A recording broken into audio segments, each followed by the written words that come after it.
மாப்பிள்ளை சம்பா அரிசி சாப்பாடு எப்படி செய்யலாம்னு பார்க்கலாம் வாங்க. நான் 1 டம்ளர் அரிசிங்க நைட்டு ஊற வச்சுட்டேன். ஒரு 6 மணி நேரம் இல்லாட்டி 7 மணி நேரம் ஊறலாம். நம்ம எந்த டம்ளர் நம்ம அளந்து வைக்கிறோம் அந்த டம்ளர்ல 3.5 டம்ளர் தண்ணி வச்சுக்கணும்.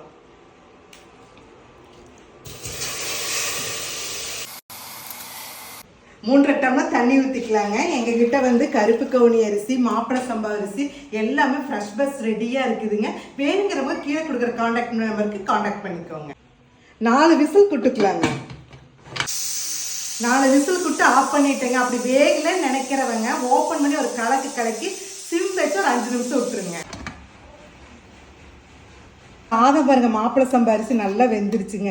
தண்ணி நிற்கிதுன்னு நினைக்கிறவங்க ஒரு 5 நிமிஷமோ 10 நிமிஷமோ சிம் வச்சுட்டிங்கன்னா அப்படியே சாப்பாடு புழுங்கிருங்க குக்கர்லேயே. மாப்பிள்ளை சம்பா அரிசி சாதத்துக்குங்க இந்த கோழி குழம்பு, கறி குழம்பு, தக்காளி குழம்பு, அந்த மாதிரி கார குழம்புல வச்சு சாப்பிட்றப்ப செமையாக இருக்குங்க. அப்படி சாதம் மீதி ஆயிடுச்சுன்னா நல்லா தண்ணி ஊற்றி வச்சு அடுத்த நாள் காலையில் மோர் போட்டுங்க நல்லா அடித்து குடித்தாலும் நல்லா குளுன்னு இருக்குங்க.